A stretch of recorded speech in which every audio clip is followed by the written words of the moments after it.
bienvenidos. Vamos a estar hablando sobre un tema de diagnóstico y por lo menos entendimiento de las primeras capas del protocolo TCP/IP para los que trabajan con redes, soporte, etcétera. Lo que nos atrae o nos trae el día de hoy a esta reunión es la capa de acceso de red e internet en el protocolo TCP/IP versión 4 y ya vamos a ver por qué solamente esas dos capas. Y la idea es tener una comprensión y un diagnóstico. ¿Qué es lo que vamos a ver hoy? Bueno, aquí esta información general, al final también se las dejo sobre mi contacto. Interactivo es la empresa que es mía, la que yo represento y quien patrocina, pues en este caso, estos eventos, la plataforma, toda la parte de marketing, etcétera. Y la idea es que lo que vamos a ver hoy es conceptos. No vamos a profundizar en los conceptos porque es muy denso el tema de TCP/IP. Esto no se ve en una hora, esto es larguísimo, pero la idea es que se tenga claro más o menos de qué se trata y por qué, el origen de esto del TCP/IP, el origen de estas plataformas, de dónde viene, cómo funciona y por qué es importante esa parte del origen, unas bases técnicas que es importante que nosotros que trabajamos en soporte y que trabajamos con infraestructura las conozcamos, las trabajemos o por lo menos entendamos de qué se trata para poderle sacar provecho a esa información. Y a partir de ahí podamos hacer un diagnóstico de los problemas que se nos pueden presentar en el día a día. ¿Qué es lo que no vamos a ver? De pronto detalles sobre el tema de subnetting, que es todo el tema de asignación de direcciones, grupos de direcciones IP, enrutamiento, etcétera, porque ese tema es muy extenso, prácticamente sobre eso yo tengo un curso específico en donde nos tomamos bastantes horas explicando al detalle todo el tema de subnetting. Arquitectura de redes tampoco la vamos a ver, pues la mayoría de las personas ya trabajan con unas redes básicas o con la forma pues como están configuradas en las empresas. Sí tratamos más o menos como visualizar cómo funcionan, pero no nos vamos a centrar en ese tema como tal. Tampoco vamos a trabajar el tema de captura de datos o seguridad o digamos que el seguimiento de paquetes, porque no es la finalidad del tema de hoy. Empezamos con modelo OSI TCP/IP. ¿Y por qué empezamos por acá? Pues porque primero tenemos que entender de dónde viene todo esto para poder determinar para qué nos sirve. Si de pronto alguien no sabe qué es el modelo OSI, levante la mano ahí con la manito o me pone ahí un yo en el chat. Y empezamos por acá. El modelo OSI se consta de varias capas, son las que estamos viendo ahí en la derecha, son 7, en donde lo que realmente me está dando es un modelo conceptual. Esto no es un protocolo, esto no es una norma específica de cómo se tienen que hacer las cosas, sino que es un modelo que se diseñó para facilitar la interoperabilidad entre diferentes protocolos y tecnologías. Es decir, si yo quiero trabajar un protocolo, quiero crear una tecnología de comunicaciones, tendría que asegurarme de que por lo menos estas 7 capas o entre ellas sean capaces de cubrir las necesidades de cada una de esas etapas o capas que me están proponiendo ahí. La capa física, la de enlace, la de red, la de transporte, la de sesión, presentación y aplicación, que es la forma como los datos se transmiten y viajan. Por el momento esto es lo que está vigente. Puede que salga una opción más adelante, superior, pero digamos que en teoría todas las tecnologías de comunicaciones se vienen adaptando a este modelo. No es una tecnología per se, es simplemente la forma como se sugiere que las comunicaciones deberían suceder entre dispositivos o entre aplicaciones. No es un protocolo como tal. Incluso cuando hablamos de protocolo, puede existir un protocolo única y exclusivamente para la capa 1, que es la física, en donde el protocolo define la forma como un microchip aborda una tecnología de comunicación o un medio de comunicación, llámese cable, llámese radiofrecuencia, llámese fibra óptica, etcétera. Entonces, esos protocolos son los que definen cómo se transforman los datos en bits, cómo se transforman los bits en datos para poder ser tratados por los dispositivos electrónicos. Funciona realmente como un enlace entre la red y el usuario. O sea, todo lo que son equipos, todo lo que es electrónica, todo lo que son dispositivos físicos como tal, tienen su propio lenguaje. Ese lenguaje, para podérselo presentar a un ser humano, pues tiene que pasar por todas estas etapas en donde se va convirtiendo de esos bits a realmente información gráfica o visual o entendible. ¿Listo? Entonces, realmente lo que hace el modelo OSI es poner ese concepto de cómo lo convertimos. Sin embargo, lo que nos atrae hoy, que es el modelo TCP/IP versión 4, ese protocolo no se deriva. O sea, no viene de ahí me falta un no. Ese protocolo no se deriva del modelo OSI. ¿Por qué? porque el TCP/IP versión 4 salió antes. Estamos hablando de que la versión de TCP/IP o la versión de IP inicialmente fue en los años, finalizando los años 60, empezando los años 70 del siglo anterior. Y el modelo OSI salió muchos años después tratando de establecer un patrón de comunicaciones o un patrón en la industria como tal de desarrollo, porque después de que se generó el modelo IP y el modelo TCP, porque eran dos protocolos diferentes, el protocolo IP y el protocolo TCP, empezaron a salir una cantidad de tecnologías más pretendiendo hacer exactamente lo mismo, que era comunicar el hardware con las personas o hardware entre hardware en diferentes zonas o en diferentes localizaciones, y pues se necesitaba empezar a estandarizar una forma de desarrollar eso. Ahí es donde el OSI surge y empieza a generar un estándar en comunicaciones, por decirlo así. Tenemos entonces de nuevo el modelo OSI y lo que vemos entonces es que para el modelo TCP/IP, que es lo que vamos a ver a la derecha, la primera capa es el acceso a red y esa capa cubre realmente o trata de cubrir lo que serían las dos capas iniciales del modelo OSI, o sea, toda la parte de acceso físico o la capa física y la capa de enlace. La capa de enlace es toda esta capa en donde los dispositivos se comunican entre sí y logran establecer una comunicación. Se ven, se reconocen, se visualizan en el entorno en el que están conectados, dependiendo de la tecnología física. Entonces, esa tecnología física, como les decía ahorita, puede ser un cable de red, que es lo más usual, y en este caso es un cable de Ethernet. Si es de largas distancias o ya están en nuevas tecnologías, puede ser una fibra óptica. Si es inalámbrico, entonces es una señal de radio que se propaga a través de unos access point y una parte de irradiación y captura, etcétera. Pero hay muchas más, enseguida las visualizamos por encima. La parte de transporte equivale en este caso a la etapa de red. Entonces es todo ese tema de transmisión de datos entre el uno y el otro y asegurarse que ambos dispositivos reciban la información de forma correcta. Y la capa 3, que en este caso es la que queremos ver nosotros acá, hasta acá, es la parte de Internet. Digamos que lo que está citado para el día de hoy son estas dos, acceso de red y transporte, y la capa de red como tal es lo que ya se conoce como Internet. La vamos a tratar por encima porque es necesario, pero no vamos a profundizar mucho ahí porque ahí se mete mucho el tema de subnetting y de redes como tal, de IP como tal, direccionamiento y paqueteo. ¿Listo? Y la última etapa es la parte de aplicación, que es donde ya vemos los programas que se ejecutan sobre esa infraestructura. Entonces ahí entra todo el tema de un programa de correo electrónico o un protocolo SMTP. Ahí vemos un programa de servidor web o un protocolo HTTP o HTTPS y etcétera. Así hay cantidad de aplicaciones que corren sobre esta capa y que en el modelo OSI pues están representados por tres capas, que es la parte de sesión, que es lo que se encarga de mantener la conexión abierta o cerrar una conexión para la transmisión de los datos que vienen hacia arriba. Es decir, la presentación y la aplicación en sí. La presentación es un traductor literalmente. Cuando estamos hablando de presentación en el modelo OSI, estamos hablando de un sistema que traduce todo lo que viene en el transporte y todo lo que viene en la red, que normalmente está en bytes, y se convierte en código interpretable ya por una aplicación. Entonces, la aplicación al final ya es quien hace todo el tema de procesos, modulados, etcétera, que es lo que nos presentan o hace las acciones que presentan la información al usuario final. Entonces, cuando estamos hablando de esta presentación, no son las ventanitas que vemos en la pantalla, no son los dibujos que vemos en la pantalla, sino la presentación de los datos que vienen en modo de byte, en la parte de sesión, en la parte de transporte, perdón, y se le presentan a la aplicación ya como información viable.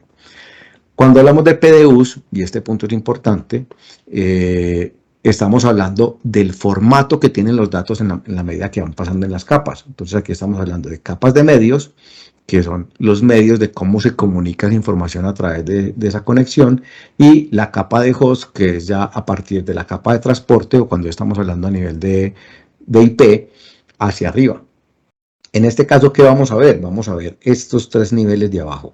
Un bit, que el bit es la representación mínima de un dato a nivel electrónico, a nivel digital. Eso es un solo espacio que representa un 1 o un 0. Tenemos una trama, que entonces la trama tiene todo el paquete de datos que queremos transmitir o que queremos enviar, incluyendo la información del origen y de destino, incluyendo la información de identidad del paquete, incluyendo el tipo de datos que yo estoy transmitiendo dentro del paquete, etc. Y el paquete es como la versión reducida de todo esto. ¿Qué le falta? Toda la información que iría o que se agregaría en la capa de enlace de datos. Esta información o este conocimiento específico se adquiere cuando escuchamos o cuando estudiamos toda la parte de trazabilidad de datos, comunicaciones TCP/IP. No es precisamente el subnetting, porque el subnetting viene en esta etapa de aquí arriba, que es la parte de transporte, y ya en las capas de aplicaciones. Entonces, si alguno está interesado en entender mucho mejor esto, lo puede hacer estudiando el protocolo como tal, de cómo funciona el empaquetamiento y el desempaquetamiento. ¿Para qué sirve? Esta parte nos sirve para entender, por ejemplo, cómo funciona el tráfico de las redes y qué tipo de información está fluyendo a través de las redes. Más allá, o digamos que más al detalle, seguridad de redes o seguridad de datos. Con el entendimiento a profundidad de esto, podemos determinar quién envió o quién se conectó con quién en cualquier momento, y podemos determinar qué tipo de información está viajando por la red, y podemos hacer captura de datos, incluso capturar información que pueda viajar a nivel plano.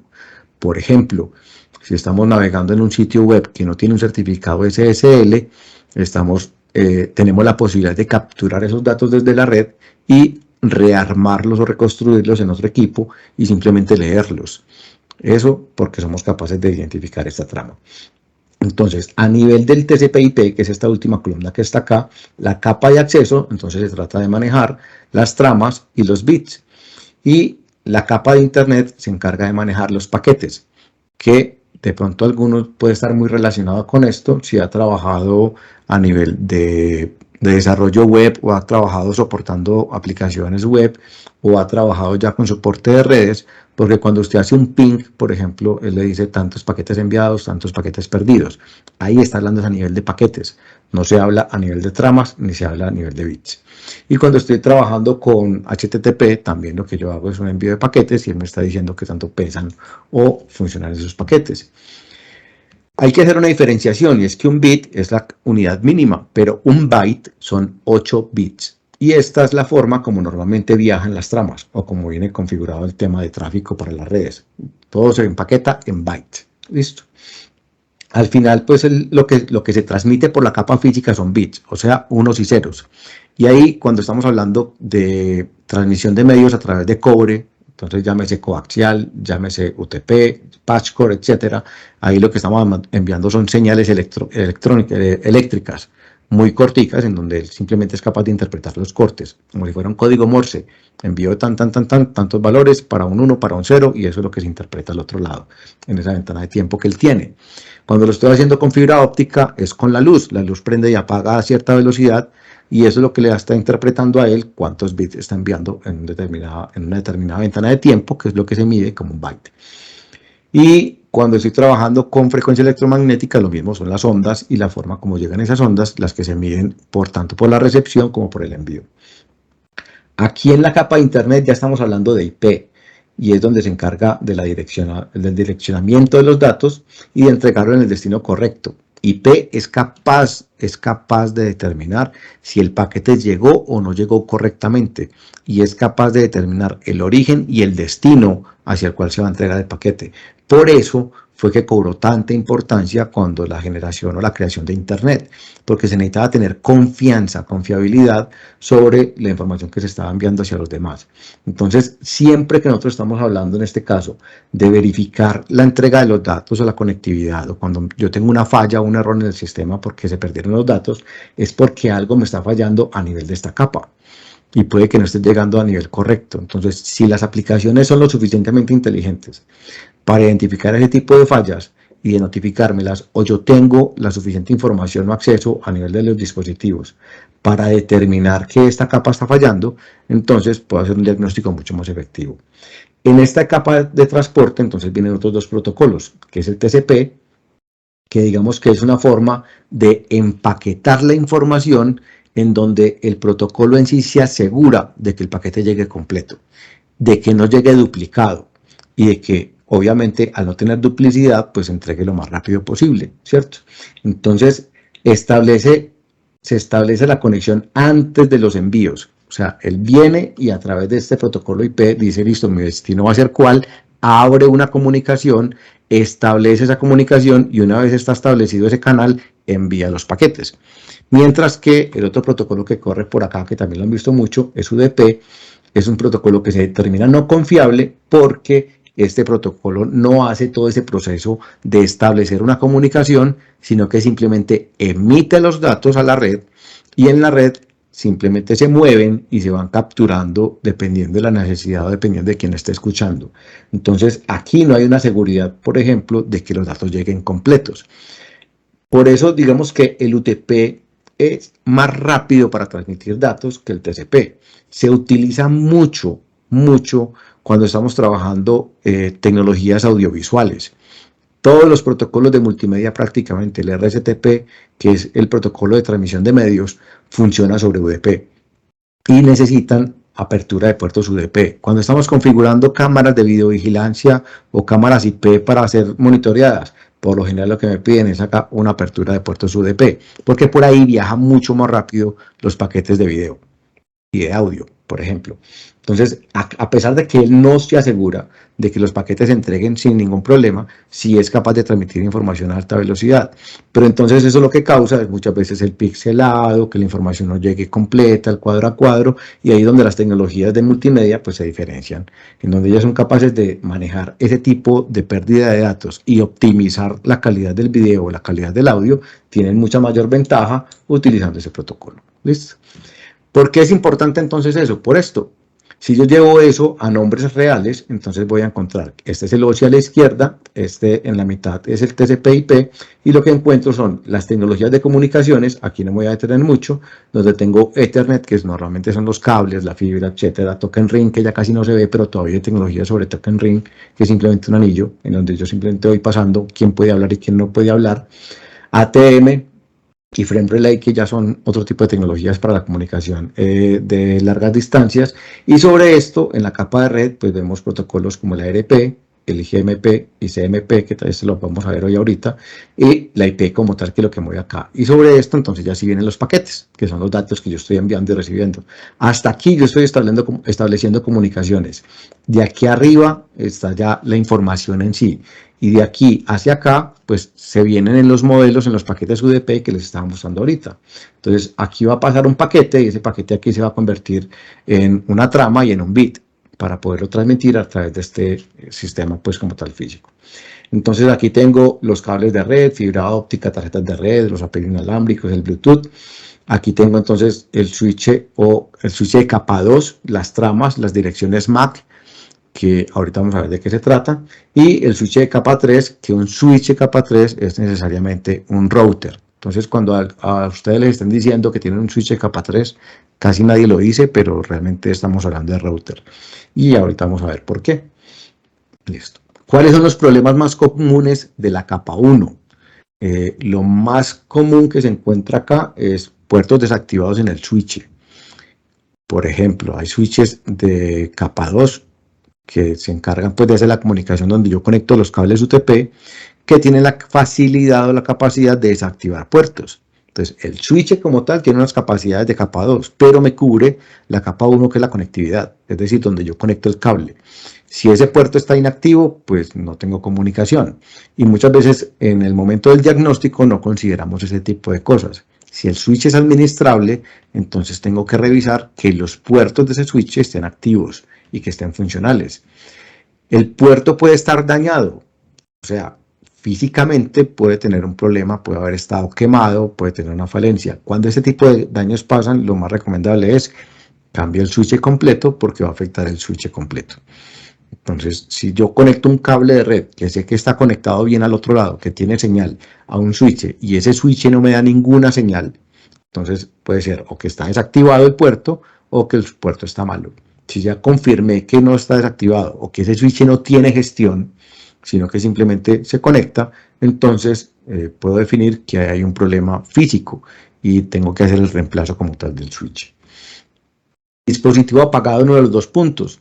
Entonces, si yo ya estoy a nivel de computador, a nivel de un dispositivo que utiliza la red, no a nivel de switches, puedo que la comunicación no se esté dando o no se esté estableciendo entre dos puntos porque uno de los dispositivos que está al otro lado pues está apagado. Y el dispositivo al otro lado, ¿qué puede ser? Puede ser otro switch, entonces yo estoy conectando dos switches a través de un cable UTP o a través de una fibra, dependiendo de cómo lo tenga en la conexión, y puede que uno de los dos pues esté apagado y se deja de comunicar una red con la otra. O puedo tener un dispositivo, un computador pegado en un puerto, otro computador pegado en otro puerto y ser uno de los dos computadores el que está apagado. O sea, estoy trabajando en un nivel más alto, en una capa más alta, y cuando hago una transmisión de datos, pues llega hasta el switch, por el switch tratar de retransmitirlo a la tarjeta de red o al equipo que me está haciendo, que está solicitando hacer la entrega, pues simplemente no lo encuentra porque no tiene cómo responder al estar apagado. Puedo estar utilizando cables incorrectos. Esto se ve cada vez menos frecuente, sobre todo con los patchcore, porque ya vienen con un estándar. Ese estándar es el que me determina cómo se tienen que cruzar los cables y cómo funcionan, pero hay cables que son cruzados y sin cruzar. Dependiendo de cómo venga ese estándar, pues el switch me va a interpretar la comunicación que yo tenga. Entonces ahí ya los switches han sido muy inteligentes y digamos que vienen cubriendo ese tipo de detalles. Pero puede pasar que yo ponche mal o digamos que genere mal este cable, lo cree mal y al tratarlo de conectar pues simplemente no me comunica porque están mal parchados, mal ponchados, perdón. Entonces no tengo forma de que la comunicación fluya. Ahí lo mejor es seguir los estándares o mi recomendación a nivel de hoy, que ya estamos trabajando con tecnologías que trabajan hasta 10 gigabits, es compren los cables certificados para que el tráfico se dé correctamente y todo fluya sin mayores inconvenientes. Puede que yo lo esté conectando a un puerto incorrecto y digamos que en estos switches de capa 2, si yo no tengo una configuración que se llama VLAN, que ahorita la vamos a ver, esto no es mucho problema, pero si los switches tienen configuraciones específicas, por ejemplo, lo que decíamos aquí al principio, que los puertos están desactivados y yo desconecté un cable para un mantenimiento y volví lo conecté y lo conecté en el puerto que no era, es posible que esa conexión no se dé. O si el switch sí es administrable y me permite crear diferentes redes o microswitches o VLANs dentro de su propia configuración, pues si conecto un cable donde no es posible que el puerto donde estoy conectando el cable no tenga la configuración que se necesita para que la red fluya. Y ahí es muy importante entender los conceptos de la capa 2, que los vamos a ver ahorita. Porque entonces, cuando yo no tengo gestión, cuando son switches sin administrar, no importa, yo desconecto y conecto cables donde yo quiera. Pero cuando son cuando son switches administrables, que yo tengo la potestad de configurar ciertas características, ahí sí es relevante el punto en donde yo conecto. Entonces, antes de yo hacer un mantenimiento o antes de yo hacer un reemplazo de un switch, tengo que tener clara esa documentación, tengo que tener clara esa información. Si yo no soy el administrador de ese switch o no tengo acceso, pues tengo que pedir esa información antes de.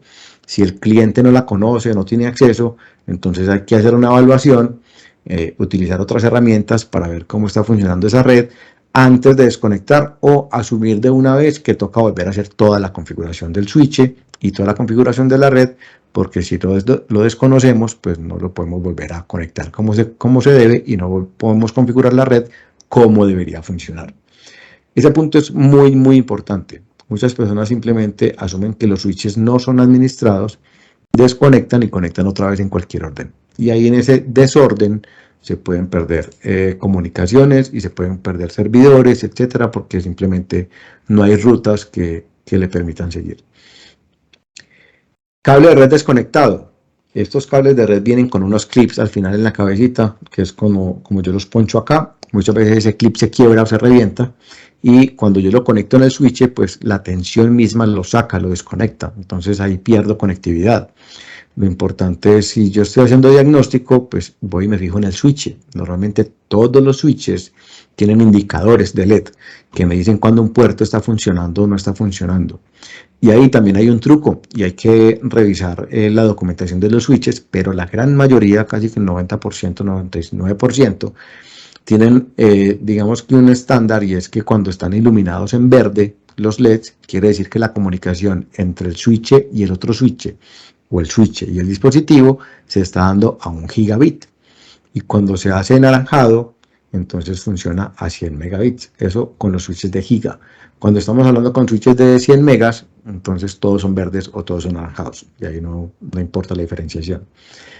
Pero, por ejemplo, si el cable está desconectado, pues el LED no va a encender. Entonces, si yo conecto un cable y voy y me fijo en el tablerito de los LEDs, o en el mismo puerto como tal pueden estar los LEDs, y no enciende, quiere decir que el cable no está haciendo buen contacto, y puede ser el cable o puede ser el puerto. ¿Listo? Puedo tener problemas en el patch panel, en un puente que yo estoy utilizando. Esos puentes ya casi no se utilizan por estándar o por norma, pero todavía existen algunos. O en convertidores. Entonces puede que yo esté conectando bien acá, puede que esté conectando bien al otro lado, pero lo que tengo en la mitad en el proceso, sobre todo cuando son distancias muy largas, puede estar afectando la conectividad de mis redes. Para eso hay herramientas de diagnóstico, ya les voy a mostrar una o dos, en donde ustedes pueden determinar si el tráfico está fluyendo o no está fluyendo, para poder determinar si el problema es el patch panel, si el problema es el switch, si el problema es el cable o lo que yo tenga en medio de todo el proceso. Puede que el cable esté partido o estirado. Si yo hago demasiada fuerza, entonces puede que lo pueda reventar por la mitad. O lo estiro tanto, si de pronto un cable de estos aguanta demasiada presión o demasiado calor y yo lo jalo, puede que la densidad del cable cambie en determinado punto. Entonces, si yo tengo un cobre que es mucho más delgado de lo que debería ser para poder transmitir la información no va a fluir correctamente. Esos bits no van a pasar correctamente a través del cable o simplemente se va a desconectar. ¿Listo? Un error muy común con el que yo me encuentro con mucha frecuencia es que tengo interferencia. Entonces, tengo, por ejemplo, sistemas de inalámbricos en cocinas o en espacios donde son restaurantes puestos cerca de donde están microondas. Entonces, cuando el microondas se enciende, genera una interferencia electromagnética que me afecta la generación electromagnética que hacen los Wi-Fi o los AP. Entonces, lo ideal ahí es moverlo a otro espacio, porque los APs, por muy inteligentes que sean, no van a ver esa interferencia, sino que simplemente dejan de transmitir los datos correctamente. O cuando estamos trabajando con talleres metalmecánicos o talleres en general, donde tenemos motores, esos motores al encenderse también me generan ruido. Pero este ruido también se puede transmitir a través de los cables de energía. Entonces, si yo tengo, por ejemplo, un cable red de estos, conectado a un cable de energía de alta potencia, un cable de energía que esté soportando motores, eso va a tener una afectación electromagnética porque al encenderse el motor o al encenderse la energía o al transmitir energía, hay un campo electromagnético a través de esa energía que me puede, digamos que afectar lo que yo estoy transmitiendo aquí en los cables. Eso se ha venido solucionando mucho últimamente con los últimos protocolos de red porque me permite, digamos que aislar con estas capas metálicas. ¿Listo? Entonces, esos aislamientos son importantes. Hay chequeadores de cables. Con estos chequeadores de cables yo puedo determinar si el cable está bien o está mal, si está bien ponchado o no está bien ponchado. Digamos que es muy básico, eso es muy barato, pero uno profesional, como un Fluke, en este caso, que es Fluke Networks, me permite determinar qué distancia tiene el cable, qué latencia tiene el cable, cuánta energía está pasando, cuánto de potencia tiene, etcétera. Es mucho más profesional, y cuando estoy haciendo entrega de cableado, por ejemplo, para instituciones hospitalarias o gubernamentales o técnicas que requieren que todo pase, se requiere una certificación de cableado que se hace con estos dispositivos. Hay empresas pues especializadas en eso, miden cada punto de red cable por cable y con eso determinan cómo funciona. Estamos hablando de switches, entonces hay switches, digamos que capados que pueden ser administrables o no administrables. Y aquí viene un detalle y es, antes de los switches existían los hubs, y los hubs simplemente eran aparatos muy parecidos a los switches, como este que estamos viendo acá, pero todos los puertos se conectaban a un solo hilo de cobre, por decirlo así. Trabajaban todos con una sola interfaz. Entonces, a través de ese hilo de cobre simplemente se entregaban las comunicaciones y todo fluía como un bus. O sea, cada uno enviaba los datos y empezaba a tratar de utilizar ese canal. Lo que pasaba ahí es que se chocaban los datos. Eso se llaman colisiones. Entonces, al chocarse los datos a través de un solo canal, el enviador de datos, en este caso la tarjeta de red o el dispositivo, tenía que volverlo a enviar, pues porque el paquete se le devolvía o simplemente no llegaba la información de retorno de que lo haya recibido correctamente. Entonces tenía que reintentar para que el TCP en este caso o el UDP pudiera entregar al otro lado. Entonces existían los hubs y existían los bridge. Los bridge lo que hacían es que me separaban los dominios de colisión, o me separaban ciertas comunicaciones entre esos espacios. Y lo que hacía es que me permitía que hubieran menos colisiones. En este caso, los switches solucionan ese problema. ¿Por qué? Porque todos los switches por defecto vienen con un aislamiento por puerto. Y ellos, cuando hacen la comunicación, identifican que en este puerto está conectado un dispositivo que tiene una dirección MAC. ¿Alguien no sabe qué es una dirección MAC? Todas las tarjetas de red, todas las tarjetas inalámbricas vienen con una identificación de unos números que son hexadecimales, que me identifican esa tarjeta a nivel global. O sea, esa dirección no se repite en todo el mundo. Entonces me puede decir qué dispositivo está conectado acá y qué dispositivo está conectado en este puerto. Y al hacer la comunicación, entonces él simplemente abre un canal virtual entre esos dos puertos y hace un envío y recepción directamente entre esos dos puertos. Tan pronto termina de hacer la entrega, cierra el puerto virtual y vuelve y se abre la comunicación hacia el siguiente puerto. Eso lo que está haciendo es reduciéndome esas colisiones. Es decir, no tenés que estar haciendo retransmisión de paquetes porque yo me estoy asegurando de que todo llegue rápido. Entonces, cuando te hablan de switches versus hubs o versus concentradores, que era como se llamaba antes, la diferencia principal es esa. Por defecto, todos los switches traen una VLAN, así sea un switch no administrable. Una VLAN es una red virtual, o sea, si yo conecto todos los cables a un switch administrable o no administrable y no hago ninguna configuración, todos los puertos o todos los equipos hacen parte de la VLAN 1, que es la principal. Cuando el switch es administrable, me permite crear más. Entonces, ¿qué es eso de VLAN? Es la posibilidad de yo aislar algunos puertos, ya sea físicamente o sea a través de configuración, una configuración lógica, para que funcionen como si fuera un micro switch, o sea, un espacio más pequeñito en donde yo transmito los datos. Entonces puedo tener separados algunos dispositivos dentro de la red. ¿Y eso qué beneficio tiene? Que estoy reduciendo las colisiones. Porque entonces entre estos dos equipos que hay más comunicación, digamos que son los dos de contabilidad con el servidor de contabilidad, entonces se comunican mucho más rápido porque ningún otro equipo va a intervenir ese tráfico. Y cuando ya tengan que salir entre sí, o sea, me tengo que comunicar de contabilidad con el área de mantenimiento o el área de producción, entonces estos switches tienen una comunicación con un enrutador o hacen las veces de enrutador cuando son capa 3 y pasan la información de una red a otra, porque estas VLAN me separan esas redes. Esto es mucho más complejo de lo que lo estoy explicando acá, lo estoy haciendo como muy genérico, pero todo esto lo van a entender en un curso de redes o de subnetting, por ejemplo. Entonces viene separación por VLAN, distribución de VLAN en múltiples switches. Eso quiere decir que yo podría tener otro switch de estos y todos estos puertos que tengo aquí al principio son la VLAN 1 y estos que están en el otro grupito son la VLAN 2. Y en el otro switch yo también podría tener una conectividad de la VLAN 1, entonces conecto un cable de VLAN a VLAN y lo que estoy haciendo es extendiendo este dominio de colisión. Es decir, estos equipos se pueden ver entre sí y se pueden comunicar entre sí con menos, digamos que, resistencia entre ellos porque van a estar hablando de lenguajes comunes. Si todos están transmitiendo información y se vuelve ya muy grande, entonces vuelve uno y piensa en subnetear o en crear más VLAN para que el dominio de colisión sea mucho más pequeño. La idea es que siempre se tenga menos latencia, es decir, menos tiempo de espera entre la entrega del dato y la devolución del dato. Entonces, cuando yo tengo estos switches, lo que estoy haciendo es entregando información mucho más rápido. ¿Por qué? Porque este switch sabe quién es este, sabe cuál es la dirección MAC de este. Entonces, cada que hay un envío de paquetes, recuerden que el protocolo IP y el TCP/IP saben a quién le tienen que entregar el paquete, lo investigan antes de establecer esa conexión. Y al establecer esa conexión, pues el switch simplemente toma esa parte del paquete, de esa parte de la información, y dice, listo, te conecto A con B y transmita. Y empieza a generar la información más rápido. La comunicación entre las VLAN, es decir, entre esta y esta, no sucede entre el switch, sino que sucede a través de router, o si el switch tiene la capacidad de generar rutas estáticas, yo lo puedo configurar.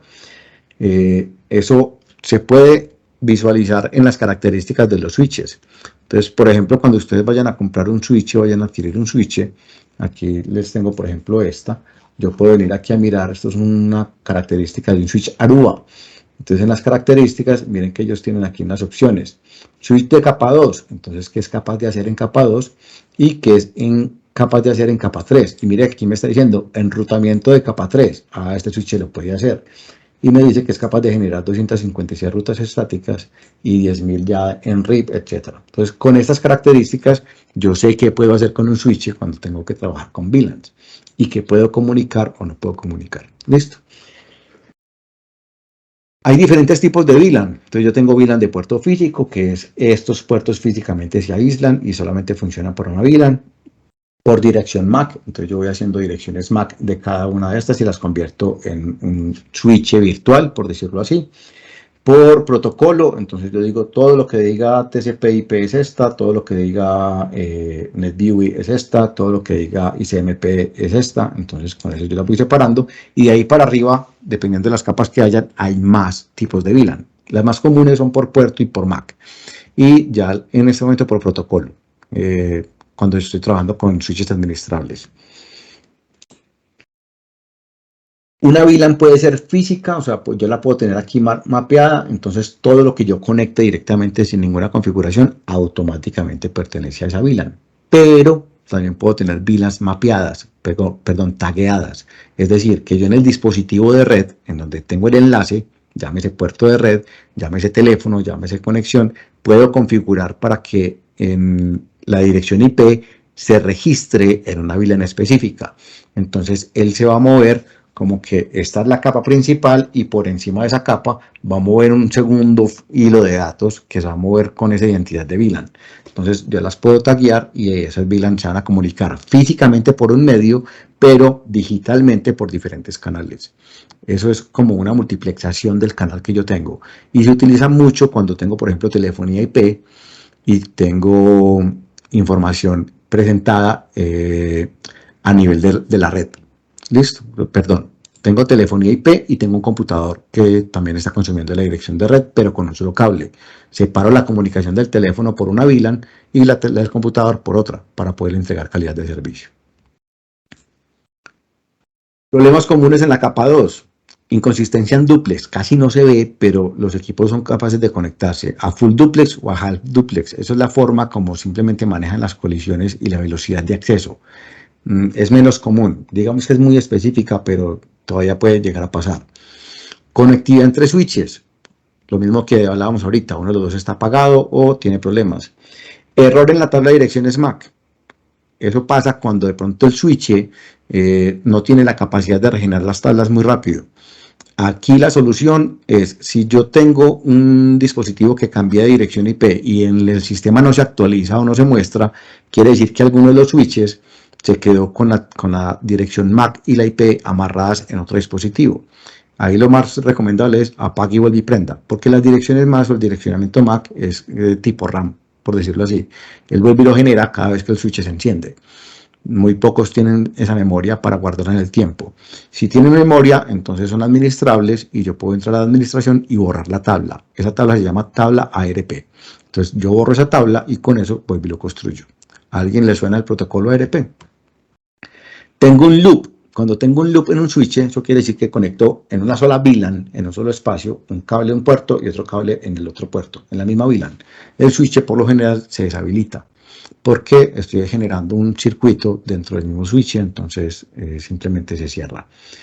Puede tener error de configuración en la VLAN, o sea, está mal configurado un puerto, no pertenece a una VLAN o no está tagueado para una VLAN, no está configurado para el acceso o una VLAN no tiene un puerto de acceso, es decir, no las puedo alcanzar, no tiene una troncal, eso ya es un tema de VLANs como tal, en donde un puerto hace las veces de conectividad entre diferentes VLAN o hacia el router, en este caso, que es el que me saca. No existe. Entonces yo muchas veces marco un dispositivo para que se comporte o para que se conecte a una VLAN que puede ser la 20, pero cuando lo conecto al switch, en ese switch no existe una VLAN 20, entonces él no es capaz de comunicarse con nadie. O no tiene disponibilidad, es decir, en el switch mismo yo estoy colocando unas reglas para que pase de una VLAN a la otra y simplemente no la encuentra o no está disponible para conectarse. Puede ser porque dependa de un router, que el router está desconectado o inalcanzable. En la capa 3, ya estamos hablando a nivel de IP, de comunicaciones, estamos hablando ya de router. Y el router más común que conocemos es el que nos entrega el proveedor de Internet, el ISP. Pero no es el único. O sea, yo puedo tener router dentro de compañías. Cuando yo tengo empresas como clientes o yo administro una red de una empresa que tiene múltiples sedes o múltiples puntos, esa comunicación entre las diferentes oficinas se realiza a través de router. O si yo tengo un edificio completo en donde en cada piso tengo múltiples dispositivos, pues lo ideal es tener múltiples routers. Uno, porque hay un limitante físico. Yo en una red no puedo tener más de 254 dispositivos por el estándar que tengo en TCP/IP. Y esos 254 son los que me permiten conectar los equipos entre sí. Entonces, si tengo más de 254, pues tengo que generar una segunda red. Y para poder conectar la red 1 con la red 2, pues necesito un router. Entonces, eso es lo que me permite hacer la comunicación entre dos LAN o varias LAN o VLANs entre sí. También me permite conectarme con las WAN, que era lo que les estaba diciendo. Una WAN es la que se sale de mi control, deja de ser local y se convierte en una red amplia, o sea, hacia afuera, que normalmente es gestionada por un ISP. ¿Listo?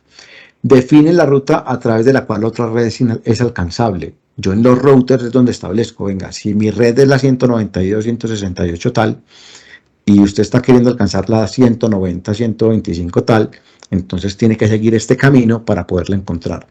Si en este dispositivo, en este entorno en que yo estoy no existe, entonces pregúntele a fulanito de tal. Eso es justamente lo que hace un router. Si ese router no tiene esas definiciones, pues simplemente los datos se pierden. Entonces ahí hay una diferencia muy grande en la configuración de los routers y los switches cuando estoy trabajando en redes dentro de las empresas. Hay switches que son capa 3, pero entonces, o capa 2 que tienen lo que les mostraba ahorita en la configuración del switch, tienen la capacidad de crear rutas estáticas. Si yo no defino esas rutas estáticas, pues él no va a ser capaz de redireccionarme hacia afuera. Y hay otro punto importante. Cuando yo estoy navegando a Internet, por ejemplo, yo tengo que tener en cuenta una cosa que se llama NAT. Si yo no defino una puerta de enlace para una red, entonces esa red va a quedar ciega, o sea, solamente se va a ver entre sí. Y si necesita acceder a algún recurso por fuera de, no va a saber a quién irle a preguntar. Entonces, normalmente una puerta de enlace es un router o es una IP asignada en uno de los routers. Y ese router también puede estar ciego. Puede que a mí se me haya olvidado configurarle una puerta hacia lo desconocido, que normalmente esa puerta hacia lo desconocido se identifica como 0.0.0.0 y le está diciendo, si yo no sé nada de esto, pregúntele a este otro señor, y uno lo remite a la puerta de enlace del proveedor de Internet. Y el proveedor de Internet ya sabrá qué hacer con esa información. ¿Por qué es importante esto? Porque cuando yo tengo una red mal configurada, entonces puede que yo le esté mandando un paquete a un equipo que no haga parte de mi red local. Y el router, en este caso la capa 3, no tiene por defecto la configuración que tienen los switches. Que si el switch determinó que no pudo entregar el paquete, lo dropea, o sea, lo tumba, lo cierra y le informa al que lo emitió que la comunicación falló. En este caso, los routers tratan de retransmitir la información por las puertas de enlace que tengan, dependiendo de la configuración que tengan. Entonces, yo puedo mandar el paquete a la luna y simplemente me quedo sin respuesta, porque no tiene forma de devolverse, porque no tiene forma de saber quién se lo envió. Entonces, muchas veces nos quedamos ahí esperando y es porque le estamos mandando los paquetes a quién sabe quién y simplemente nunca llegan. Por eso la latencia es alta, porque como él no puede determinar si las rutas son cerradas o son abiertas, dependiendo de la configuración que tenga, los paquetes se me pueden perder. Y muchas veces se queda ahí simplemente la bolita dando vueltas esperando y nunca llega. Hay un concepto que se llama hops o saltos, que es una información, un dato, cuántos saltos tiene que dar para poder llegar al destino. Y ahorita les voy a mostrar cómo miden eso y cómo se dan cuenta de eso. Cuando yo estoy trabajando en una red interna que tiene muchos routers, pues es muy práctico saber cómo llego desde el edificio que yo tengo en Bogotá al edificio que yo tengo en Medellín y lo tengo a través de una LAN to LAN. O sea, es una red privada que me hace esa comunicación. Entonces me dice, vea, primero se conecta al router que tengo en el piso, luego se conecta al router del edificio, luego ese router del edificio se conecta con un router que tengo con un proveedor de internet, luego con otro router del mismo proveedor de internet o de un tercero, y luego vuelve y llega al edificio de Medellín. Esos son los saltos que da. Entonces yo puedo medir eso para saber cómo llega, pero también lo puedo hacer por internet. O sea, yo puedo saber cuántos pasos doy o cuántos saltos da una información para yo conectarme, por ejemplo, por Google. ¿Listo? Los paquetes pueden perderse en ida o en vuelta, porque tienen que haber rutas. Eso quiere decir que yo me tengo que enrutar tanto en el camino de ida, pero ese paquete se tiene que devolver con una información de respuesta. Y puede que en la vuelta un router no esté configurado correctamente. Entonces no sepa cómo devolverme el paquete otra vez. Eso también me sirve como diagnóstico, porque yo puedo empezar a hacer un ping o puedo hacer un traceroute, que ahorita les muestro cómo funciona, para que determinemos en dónde se me está perdiendo la información o cómo se me está perdiendo la información. ¿Listo? Volviendo a lo de ahorita, un broadcast es un tipo de comunicación que está disponible para toda una red. Fíjense que aquí está todo esto que está señalado en rojo, es un broadcast.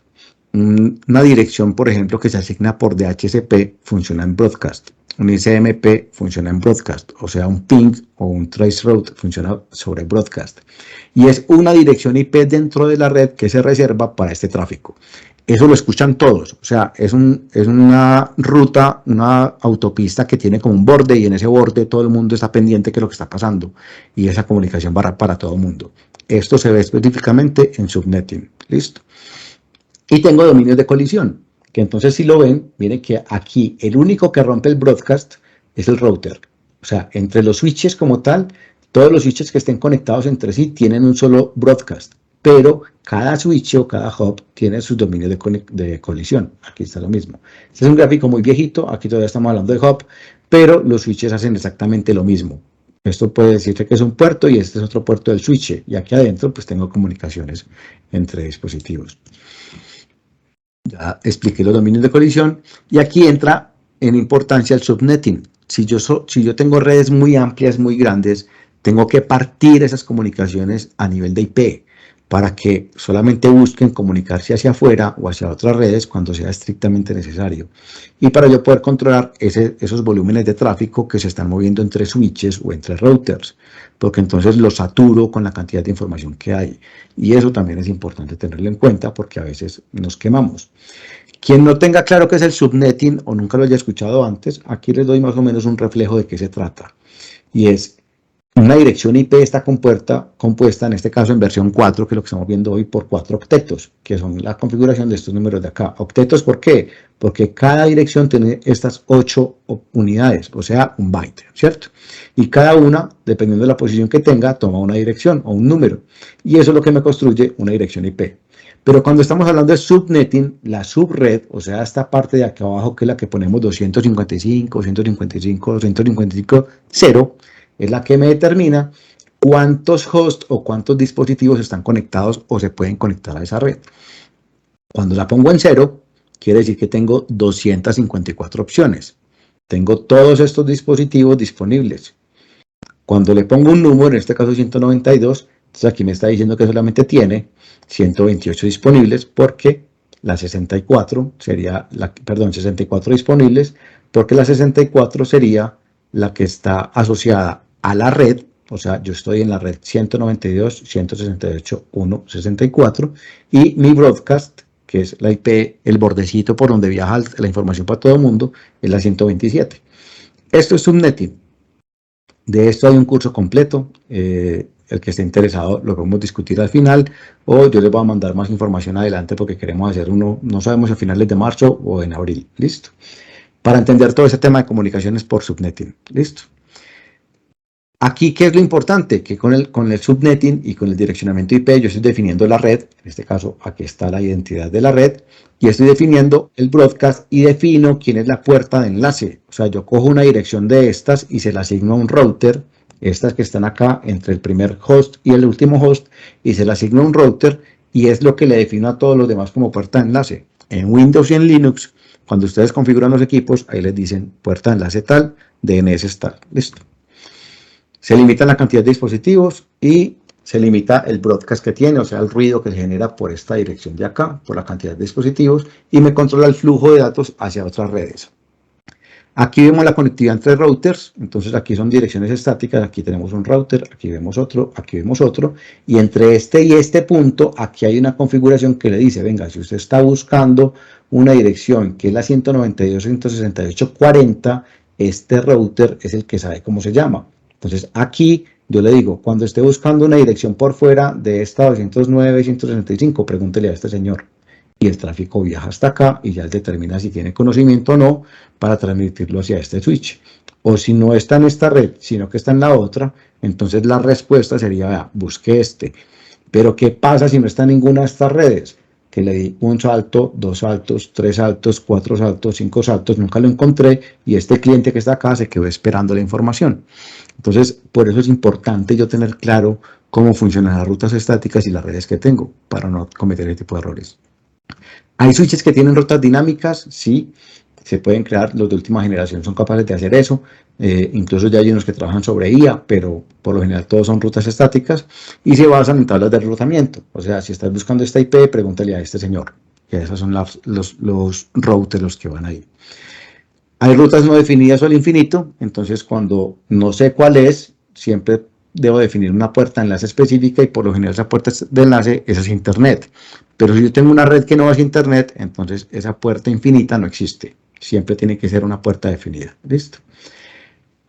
Esto aplica, por ejemplo, cuando tengo DNS mal configurados. Y este es un error típico que yo encuentro en muchas redes. Muchas veces yo tengo un DNS en la configuración de los equipos, configuro el DNS de Google. Entonces, cuando un computador está haciendo la solicitud de la dirección, por ejemplo, en este caso me está diciendo que quiere ir a una dirección de internet que es esta, sitioweb.com, pero puede estar preguntando por el servidor de contabilidad y pregunta por el servidor de contabilidad con el nombre, o sea, contabilidad.miempresa.com. Y él viene y le pregunta, digamos que estos son los servidores de Google, que dónde queda contabilidad.miempresa.com. Y como es un dominio privado, como es una red privada, Google no sabe interpretar eso. Entonces a este computador le toca recibir la pérdida o asumir que no hay una respuesta y empezar a buscar con otros protocolos el servidor de contabilidad. Si yo no tengo un DNS interno, pues ese es el comportamiento normal. Pero si yo tengo un DNS interno, tengo un directorio activo, tengo un servidor Windows, tengo un servidor Linux que me puede hacer las veces de DNS, esa comunicación se puede agilizar muchísimo si yo solamente utilizo para estos clientes el DNS interno y si ellos no saben, entonces que le pregunten a un externo. Esa configuración se hace en el DNS. Pero muchas veces, así yo tenga el DNS interno, le configuran los DNS de Google, el 8.8.8.8, y simplemente la información va, viaja por allá 30 segundos, 5 segundos y vuelve diciendo no lo conozco. Entonces pierdo 5 segundos de comunicación. Tengo mucha latencia por DNS por eso, porque esos 5 segundos me cuentan. Entonces, ¿qué hago? Aquí viene una herramienta que es la clásica de todo el mundo, que es un ping. Entonces, si yo hago un ping a una dirección con nombre, pues aquí le estoy haciendo una dirección que es git4gig.org, él primero tiene que traducir esto, o sea, va y le pregunta al DNS cuál es la IP, y el DNS es el que se le responde y le dice, vea, usted tiene que hacerle un ping a esta dirección. Entonces, los pings se envían a las IPs, a estas de acá.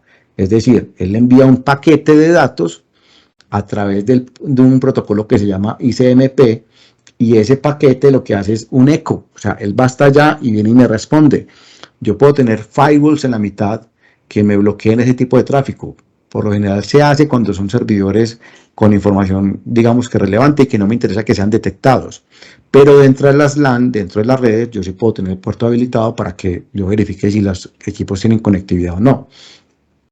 ¿Qué pasa si yo le hago un ping a una dirección acá, que es una IP, un equipo local y no tengo DNS? El equipo tiene otras formas de identificar el nombre, por NetBEUI o por el mhost lo puede aplicar, o Microsoft tiene dentro de Windows herramientas de identificación de nombres en la red. Él es capaz de mapear los nombres de los equipos que están en la misma LAN. Pero cuando eso no existe, pues simplemente te va a decir que el equipo no existe, porque no va a ser capaz de traducirlo a una IP. Y la otra herramienta es el traceroute, que entonces en Windows es un tracer, aquí se lo dejo escrito, y simplemente es un tracer y le pongo el nombre de la dirección. Aquí este -n es una variación para Linux, para que me traiga un poquito más de detalles. Este traceroute lo que hace es que me muestra cuántos saltos está dando un paquete específico para llegar a la dirección. Entonces lo que les decía ahorita, desde su computador ustedes pueden escribir tracer espacio www.google.com y le dan enter y él le va a empezar a mostrar Primero, el router que tienen en la casa. Segundo, el que tienen en la oficina. Segundo, el router interno que tiene ese proveedor, que puede ser el nodo de última milla. Y tercero, empieza ya a buscar hacia internet, hacia afuera, por donde se va a comunicar. ¿Cuántos saltos está dando ahí? Estos tres punticos, esas tres estrellitas, quiere decir que ese router o switch no es identificable, pero sí fui capaz de saltarte y aquí te da la identificación. En este caso, este cliente tiene 1, 2, 3, 4, 5, 6, 7, 8, 9, 10 saltos, más los dos no identificables, 12 saltos para llegar hasta Google.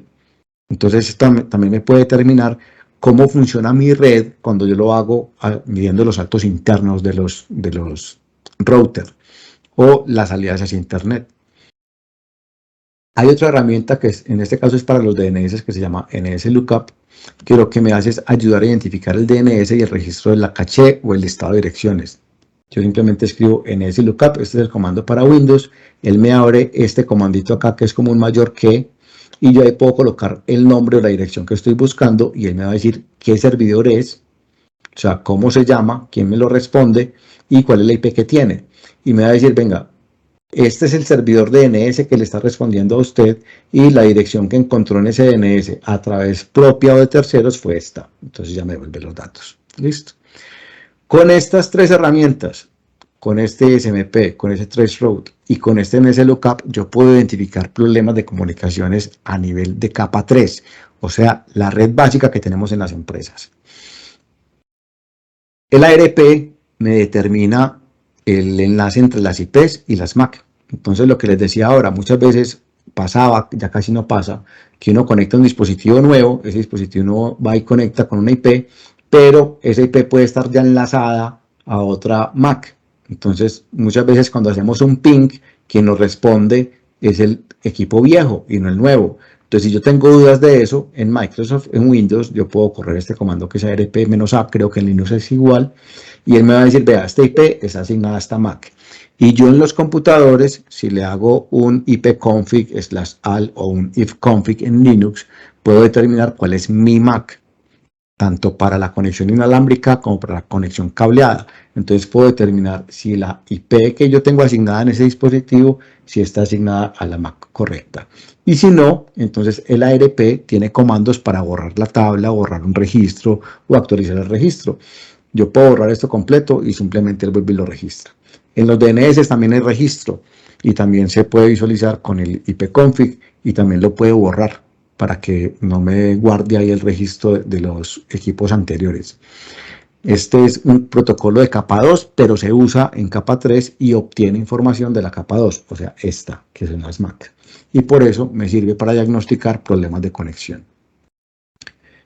Me ayuda a detectar si hay dobles IPs asignadas o si hay un problema en el flujo de datos, etc. Me estoy pasando por un minuto y de entrada le pido disculpas porque es que el tiempo es muy cortico para tanta cosa. La idea era que fuera una información un poquitico más fluida. Si de pronto tienen interés en profundizar un poquitico más de este tema, me lo escriben al correo electrónico, porque entonces lo que yo puedo hacer es, en el tema en donde quieran más profundidad, si amerita y lo podemos hacer en una hora, pues lo extendemos para que quienes quieran participar lo hacemos en esta misma sesión dentro de 15 días o en la siguiente, o hacemos una sesión especial para que ustedes lo puedan visualizar. Listo.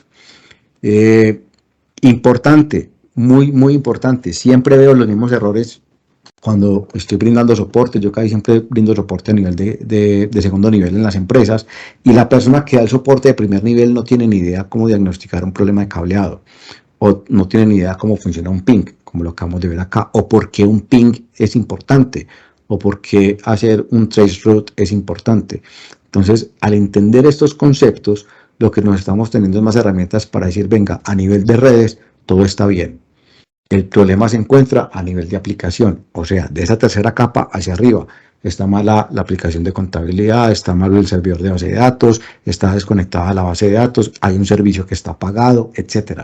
Pero yo diagnostico primero la red, diagnostico primero esa comunicación con estas tres herramientas. Hay más en donde yo puedo agilizar el proceso, pero con estas tres yo por lo menos estoy diagnosticando que la comunicación sea fluida y que mi responsabilidad desde la parte de TI se esté cumpliendo y entonces si el proveedor de base de datos es un tercero, le puede decir, yo ya revisé la red está bien, algo pasa en el servicio, ayúdame a diagnosticar el servicio. Listo. Si no hay preguntas, entonces pues esta es la temática que tenía para el día de ustedes. Aquí dice Jorge Iván Cañas. Buenas tardes, Juan Carlos. ¿Hay algún comando que me identifique o me muestre cuando hay conflicto de IPs? Con el ARP. Con el ARP-A te puedes dar cuenta en una red cuántos dispositivos tienen asignados una sola IP, una misma IP. Entonces con ese puedes determinar qué MAC, qué dispositivo es el que está determinando eso. En los routers o en los switches, usualmente las tablas de MAC traen el nombre del dispositivo cuando se identifican. Entonces con eso te puedes dar cuenta qué dispositivo tomó la IP. Vas y lees la tabla de la MAC y ahí te dice el equipo se llama equipo 01 y el otro es equipo 02.